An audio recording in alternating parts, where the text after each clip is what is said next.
നമസ്കാരം, ഇൻസൈഡിലേക്ക് സ്വാഗതം. ധനമന്ത്രി കെ.എൻ. ബാലഗോപാലും മുൻ ധനമന്ത്രി തോമസ് ഐസക്കും നേർക്കുനേർ. ഒന്നാം പിണറായി വിജയൻ സർക്കാരിന്റെ കാലത്ത് അനിൽ അംബാനിയുടെ റിലയൻസ് കൊമേഴ്ഷ്യൽ ഫിനാൻസ് ലിമിറ്റഡിൽ കേരള ഫിനാൻഷ്യൽ കോർപ്പറേഷൻ 60 കോടിക്ക് മുകളിൽ നിക്ഷേപം നടത്തിയതാണ് ബാലഗോപാലിനെ പ്രകോപിപ്പിച്ചത്. അനിൽ അംബാനിയുടെ കമ്പനിയിൽ പണം നിക്ഷേപിക്കാൻ നിർദ്ദേശം നൽകിയത് മുഖ്യമന്ത്രി പിണറായി വിജയനാണെന്ന് അറിഞ്ഞുകൊണ്ട് തന്നെയാണ് ബാലഗോപാൽ ഐസക്കിനെതിരെ രംഗത്തെത്തിയത്. KFCക്ക് സംഭവിച്ച നഷ്ടത്തിൽ ധനവകുപ്പിന് ഒരു പങ്കുമില്ലെന്നും പത്രക്കുറിപ്പ് നൽകാൻ മന്ത്രി ബാലഗോപാലാണ് നിർദ്ദേശം നൽകിയത്. അതിനനുസരിച്ച് ഖജനാവിന് ഒരു നഷ്ടവും ഉണ്ടായിട്ടില്ലെന്നും ധനവകുപ്പ് പത്രക്കുറിപ്പ് പുറത്തിറക്കി കൈകഴുകി. നഷ്ടമായ പണം KFCയുടെ തലയിൽ ചാരാനാണ് ശ്രമം. അന്ന് ധനകാര്യ ശാസ്ത്രജ്ഞൻ കൂടിയായ തോമസ് ഐസക്കായിരുന്നു ധനമന്ത്രി. അദ്ദേഹത്തിന്റെ ബുദ്ധിയിൽ ഉദിച്ചതാണ് ഐഡിയ. മുഖ്യമന്ത്രി പിണറായി വിജയന്റെ പൂർണ്ണ പിന്തുണ ലഭിച്ചതുകൊണ്ടാണ് നിക്ഷേപം നടത്തിയതെന്ന് ഉറപ്പാണ്. മാത്രമല്ല, അനിൽ അംബാനിയുടെ ബാങ്കിൽ പണം നിക്ഷേപിച്ചെന്ന് ഐസക് സമ്മതിക്കുകയും ചെയ്യുന്നുണ്ട്. എന്നാൽ രണ്ടാം പിണറായി സർക്കാരിന്റെ കാലത്തെ ധനമന്ത്രി കെ.എൻ. ബാലഗോപാലിനോട് പ്രതിപക്ഷ MLA-മാർ നിയമസഭയിൽ ഇതേക്കുറിച്ച് ചോദ്യങ്ങൾ ചോദിച്ചിരുന്നു.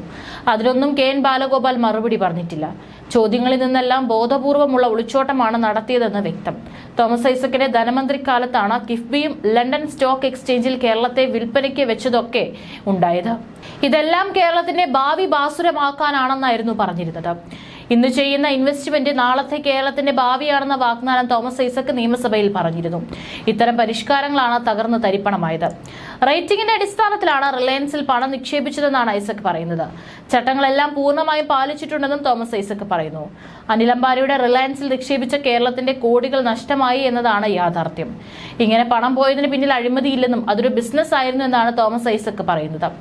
ആക്ഷേപങ്ങൾക്ക് തെളിവ് ഹാജരാക്കാൻ പ്രതിപക്ഷ നേതാവ് തയ്യാറാകണം. ഏത് ധനകാര്യ സ്ഥാപനവും മിച്ചം വരുന്ന തുക നിക്ഷേപിക്കും. അതിനുള്ള നയം ഓരോ ധനകാര്യ സ്ഥാപനത്തിനുണ്ടാകും. KFCക്ക് അതിനനുസരിച്ച് റിസർവ് ബാങ്ക് അംഗീകാരമുള്ള ഷെഡ്യൂൾ ബാങ്കുകളിലോ NBFCകളിലോ മാത്രമേ നിക്ഷേപിക്കാൻ പാടുള്ളൂ. അവയ്ക്ക് AA റേറ്റിംഗ് വേണം. മൂന്നാമതായി, ഈ സ്ഥാപനങ്ങളിൽ നിന്ന് പലിശ സംബന്ധിച്ച കൊട്ടേഷൻ വിളിച്ച് വേണം നിക്ഷേപം നടത്താൻ. ഇന്ത്യയിലെ ഏറ്റവും പ്രധാനപ്പെട്ട 2 ക്രെഡിറ്റ് ഏജൻസികൾ AA+ റേറ്റിംഗ് ആണ് റിലയൻസിന് നൽകിയത്. നിക്ഷേപം നടത്തുന്ന വർഷം 250 കോടി രൂപയാണ് ഈ കമ്പനിയുടെ ലാഭം. സതീശൻ കുറച്ചുകൂടെ പഠിക്കുന്നത് നല്ലതാണ്. ടെൻഡർ വിളിച്ചാണ് നിക്ഷേപം നടത്തുന്നത്. ഒന്നും മറച്ചു വയ്ക്കാനില്ല. റേറ്റിംഗ് കമ്പനികളെ KFC സ്വാധീനിച്ച് റേറ്റിംഗ് ഉയർത്തിവെച്ചുവെന്ന് പറയുകയാണെങ്കിൽ അത് അഴിമതിയാണ്. 2 കോട്ട് ചെയ്തപ്പോൾ മറ്റു കൊട്ടേഷനുകളിൽ പങ്കെടുത്തുള്ള കമ്പനികൾ അവർ താഴ്ത്തിവെച്ചു എങ്കിൽ അതും അഴിമതിയാണ്. ഇപ്പോൾ ഈ 60 കോടി രൂപ പോയിട്ടൊന്നുമില്ല. ഇപ്പോൾ 52% തരാമെന്ന് പറഞ്ഞിട്ടുണ്ട്. എന്നാൽ അത് പോരാ, നമുക്ക് പൂർണ്ണമായും പണം ലഭിക്കണമെന്ന നിലപാടിൽ ആലോചന നടക്കുന്നുണ്ടെന്നും തോമസ് ഐസക് പറയുന്നു. അതായത് നിക്ഷേപിച്ച പണം ഇതുവരെ തിരികെ കിട്ടിയില്ലെന്ന് സമ്മതിക്കുകയാണ് ധനകാര്യ ശാസ്ത്രജ്ഞനായ തോമസ് ഐസക്. മാധ്യമപ്രവർത്തകരുടെ ചോദ്യങ്ങൾക്ക് ബിസിനസ്സിൽ അങ്ങനെയൊക്കെ ഉണ്ടാകുമെന്നായിരുന്നു തോമസ് ഐസക്കിന്റെ മറുപടി. അതായത് ഖജനാവിലെ പണം എടുത്ത് ബിസിനസ്സിലിട്ട് നഷ്ടമുണ്ടാക്കിയാലും ചോദിക്കരുതെന്നാണ് ഐസക് പറയുന്നത്. എന്തിനാണ് 60 കോടി രൂപ നിക്ഷേപം നടത്തിയത്? 250 കോടി രൂപയുടെ ബോണ്ട് ഇറക്കുന്നതിന് യോഗ്യത നേടാൻ വേണ്ടിയാണ്.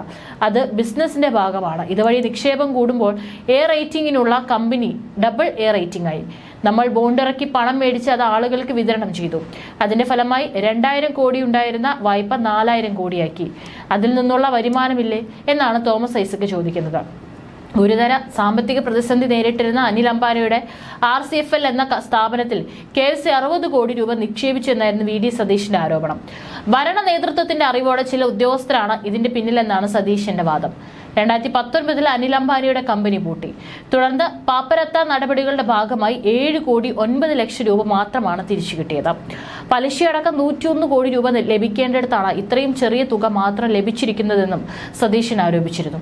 അതേസമയം അനിൽ അംബാനിയുടെ RCFL-ൽ കേരള ഫിനാൻഷ്യൽ കോർപ്പറേഷൻ കോടികൾ നിക്ഷേപിച്ച് 100 കോടിയുടെ നഷ്ടം വരുത്തിവെച്ചുവെന്ന് UDF MLA-മാരായ PC Vishwanath, TJ Vinod, M Vincent, K Babu, KK Rema, IC Balakrishnan, Chandy Oommen എന്നിവർ ഉന്നയിച്ച ചോദ്യങ്ങൾക്കാണ് കെ.എൻ. ബാലഗോപാൽ മറുപടി നൽകാത്തത്.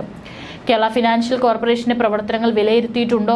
ഈ സ്ഥാപനം അനിൽ അംബാനിയുടെ കമ്പനിയിൽ പണം നിക്ഷേപിച്ചിട്ടുണ്ടോ? ഇതിലൂടെ എത്ര തുക നഷ്ടപ്പെട്ടിട്ടുണ്ടെന്ന് വിശദമാക്കാമോ? എത്ര തുക തിരികെ ലഭിച്ചുവെന്ന് വ്യക്തമാക്കാമോ? എന്നിങ്ങനെയായിരുന്നു ചോദ്യങ്ങൾ. എന്നാൽ ഇതിന് മറുപടി നൽകാതെ ഒളിച്ചു കളിക്കുകയാണ് ധനമന്ത്രി കെ.എൻ. ബാലഗോപാൽ. 2024 ജൂലൈ 1-നാണ് ഇത് സംബന്ധിച്ച ചോദ്യങ്ങൾ ഉന്നയിച്ചത്. എന്നാൽ 6 മാസമായിട്ട് മറുപടി നൽകാതെ ഒളിച്ചു കളിക്കുകയാണ് സർക്കാർ. കോർപ്പറേഷന്റെ അസറ്റ് ലയബിലിറ്റി മാനേജ്മെന്റ് കമ്മിറ്റിയുടെ തീരുമാനപ്രകാരമായിരുന്നു നിക്ഷേപം. 2015 മുതൽ 2018 വരെ അനിൽ അംബാനിയുടെ വ്യവസായ സ്ഥാപനങ്ങളെല്ലാം ഗുരുതര സാമ്പത്തിക പ്രതിസന്ധിയിലാണെന്ന് ധനകാര്യ പ്രസിദ്ധീകരണങ്ങളിൽ വാർത്ത വന്നുകൊണ്ടിരിക്കെയാണ് നിക്ഷേപം നടത്തിയത്. പണം നഷ്ടപ്പെട്ടിട്ടും സർക്കാരും മുഖ്യമന്ത്രിയും ധനമന്ത്രിമാരും അറിഞ്ഞില്ലേ എന്ന് സതീശൻ ചോദിച്ചു. നിക്ഷേപത്തിന്റെ കരാർ പരസ്യപ്പെടുത്തണമെന്നും അഴിമതി അന്വേഷിക്കണമെന്നും അദ്ദേഹം ആവശ്യപ്പെട്ടു. 2018-19, 2019-20 വർഷങ്ങളിൽ KFCയുടെ വാർഷിക റിപ്പോർട്ടിൽ കമ്പനിയുടെ പേര് മറച്ചുവെച്ചു. 2020-21 മൂന്നാം വർഷത്തെ റിപ്പോർട്ടിലാണ് RCFL എന്ന പേര് പറഞ്ഞത്. 60.80 കോടി നിക്ഷേപത്തിന് പലിശ ഉൾപ്പെടെ 109 കോടി കിട്ടേണ്ടിടത്ത് 7.9 കോടി രൂപ ലഭിച്ചെന്നാണ് റിപ്പോർട്ടിലുള്ളത്. എന്നാൽ ആടിനെ പട്ടിയാകുന്ന പ്രസ്താവനയാണ് ധനവകുപ്പ് നൽകിയത്. അംബാനിയുടെ കമ്പനിയിൽ KFC നടത്തിയ നിക്ഷേപത്തിൽ സർക്കാർ ഖജനാവിലെ ഒരു പൈസയും നഷ്ടമായിട്ടില്ലെന്ന് ധനവകുപ്പ് പറഞ്ഞു. സ്വതന്ത്ര കമ്പനി എന്ന നിലയിലാണ് KFCയുടെ പ്രവർത്തനമെന്നും അവരുടെ ബിസിനസിന്റെ ഭാഗമായി നടത്തിയതാണ് നിക്ഷേപമെന്നാണ് വിശദീകരണം. KFCയുടെ പണം എന്ന് പറഞ്ഞാൽ അതും സർക്കാർ പണമാണ്. ഖജനാവിൽ നിന്ന് നേരിട്ട് കൈകാര്യം ചെയ്യുന്ന പണം ആവണമെന്നില്ല. എന്നാൽ സർക്കാർ പണം തന്നെയാണ് സർക്കാർ സ്ഥാപനങ്ങൾ ക്രയവിക്രയം നടത്തുന്നത്. ബോർഡും ഭാരവാഹികളുമായി സ്വതന്ത്രമായാണ് KFCയുടെ പ്രവർത്തനം. കമ്പനിയുടെ പക്കലുള്ള പണം നിയമപരമായി നിക്ഷേപിച്ച് ബിസിനസ് വർദ്ധിപ്പിക്കാനുള്ള സാധ്യതകളാണ് KFC നടത്തിയത്. അത് നിക്ഷേപം നടത്തി ലാഭമുണ്ടാക്കാൻ വേണ്ടിയായിരുന്നില്ല. അന്ന് A റേറ്റിംഗ് മാത്രമുള്ള KFCക്ക് ഡബിൾ A റേറ്റിംഗ് കിട്ടാൻ വേണ്ടി ബൃഹത്തായ നിക്ഷേപ പദ്ധതിയിൽ പങ്കാളികളാവുകയായിരുന്നു. അംബാനി കമ്പനി പ്രതിസന്ധി നേരിട്ടപ്പോൾ റിസർവ് ബാങ്കിന്റെ നേരിട്ടുള്ള മേൽനോട്ടത്തിൽ ബാങ്ക് ഓഫ് ബറോഡയെ പ്രശ്നപരിഹാരത്തിന് ചുമതലപ്പെടുത്തി. നിക്ഷേപിച്ചവർക്ക് 24.96% എന്ന നിലയിലുള്ള പരിഹാരം നിർദ്ദേശിക്കപ്പെട്ടെങ്കിലും KFC സമ്മതിച്ചില്ല. പിന്നീട് 52% തുക വാഗ്ദാനം ചെയ്തെങ്കിലും അതിനും തയ്യാറായില്ല. പകരം നിക്ഷേപിച്ച തുക മുഴുവൻ തിരിച്ചു കിട്ടാൻ ബോംബെ ഹൈക്കോടതിയെ സമീപിച്ചു. അതായത് പണം പോയാൽ അത് KFCയുടെ മേധാവിമാരുടെ തലയിലിരിക്കും. മുഖ്യമന്ത്രിയുടെ നിർദ്ദേശപ്രകാരമാണ് റിലയൻസിന് പണം നൽകിയതെന്ന് ഐസക്കിന്റെ അടുപ്പക്കാർ പറയുന്നു. എന്നാൽ ഇതിന് രേഖാമൂലമുള്ള ഉറപ്പുമൊന്നില്ലെന്നാണ് വിവരം. അതായത് ഇടപാട് നടന്നത് ഐസക്കിന്റെ മാത്രം ഉത്തരവാദിത്തത്തിലാണ്. അത് താൻ ഏറ്റെടുക്കേണ്ടതില്ലെന്നാണ് ബാലഗോപാലിന്റെ പക്ഷം. അതാണ് ഐസക്കിനെ കൊണ്ട് തന്നെ KN ബാലഗോപാൽ മറുപടി പറയിച്ചത്. ധനമന്ത്രി KN ബാലഗോപാലിനെതിരെ ക്യാബിനറ്റിലെ സഹമന്ത്രിമാരുടെ യുദ്ധപ്രഖ്യാപനം തുടങ്ങിയിട്ട് ഏതാനും നാളുകളായി. സാമ്പത്തിക പ്രതിസന്ധിയുടെ പേര് പറഞ്ഞ് വകുപ്പുകൾക്കൊന്നും പണം നൽകുന്നില്ലെന്നാണ് ആരോപണം. CPI മന്ത്രിമാർ ബാലഗോപാലിനെതിരെ ക്യാബിനറ്റിൽ ആഞ്ഞടിച്ചിട്ടുണ്ട്. മുഖ്യമന്ത്രി പറയുന്നവർക്കൊഴികെ ആർക്കും പണം നൽകുന്നില്ലെന്നാണ് ആക്ഷേപം. പണമില്ല എന്നതൊരു വസ്തുതയാണെങ്കിലും തങ്ങൾക്ക് ഭരിക്കേണ്ടേ എന്നാണ് സഹമന്ത്രിമാർ ചോദിക്കുന്നത്. വകുപ്പ് മന്ത്രിമാർക്കെതിരെ വ്യാപകമായ ആക്ഷേപമാണ് നാട്ടുകാരിൽ നിന്ന് ഉയരുന്നത്. പദ്ധതികൾ പ്രഖ്യാപിക്കാൻ മന്ത്രിമാർക്ക് മടിയുണ്ട്. പല മന്ത്രിമാരും നിരാശയിലാണ്. ഒരു മുഖ്യ ഘടകകക്ഷി മന്ത്രിയുടെ ഔദ്യോഗിക വീട്ടിൽ പാർട്ട് ടൈം തൂപ്പുകാരനെ നിയമിക്കാനുള്ള ഫയൽ ധനമന്ത്രിയുടെ ഓഫീസിൽ ഉറങ്ങിയത് 1 വർഷമാണ്. ഒടുവിൽ മന്ത്രി ബാലഗോപാലിനോട് ക്ഷോഭിച്ചു. സംസാരിച്ചതോടെയാണ് ഫയൽ അംഗീകരിച്ച് മുഖ്യമന്ത്രിക്ക് അയച്ചത്. അതേസമയം മുഖ്യമന്ത്രിക്കും അദ്ദേഹത്തിന്റെ വിദേശയാത്രയ്ക്കും വാഹന ബ്രിഗേഡിനും പണം എവിടെന്നാണ് മന്ത്രിമാർ രഹസ്യമായി ചോദിക്കുന്നത്. സംസ്ഥാനത്ത് വികസന പ്രവർത്തനങ്ങൾക്കൊന്നും പണമില്ല. എന്നാൽ മുഖ്യമന്ത്രിയുടെ വകുപ്പിൽ എന്തും ചെയ്യാൻ പണം നൽകും.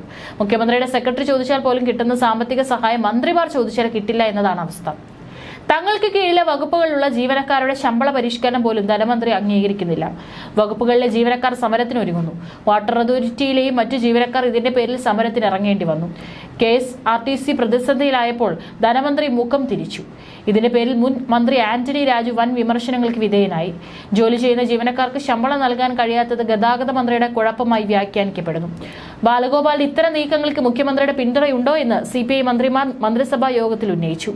ഘടകകക്ഷി മന്ത്രിമാരാണ് ഇക്കാര്യത്തിൽ ഏറ്റവും അധികം ബുദ്ധിമുട്ട് അനുഭവിക്കുന്നത്.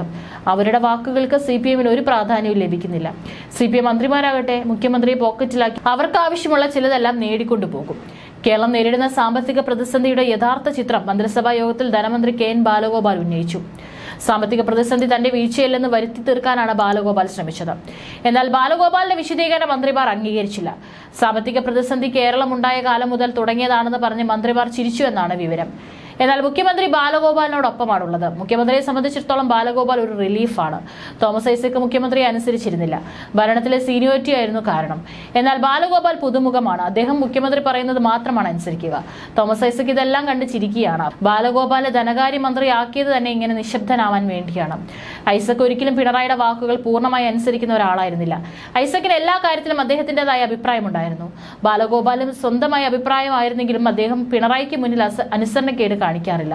ഇതാണ് പിണറായിക്ക് താല്പര്യം.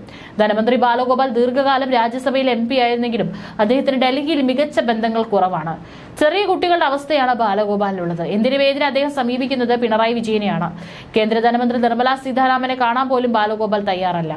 എല്ലാ മുഖ്യമന്ത്രി തീരുമാനിക്കട്ടെ എന്നാണ് ധനമന്ത്രിയുടെ നിലപാട്. അതുകൊണ്ടാണ് ഐസക്കിനെതിരെ ബാലഗോപാൽ രംഗത്തെത്തിയത്.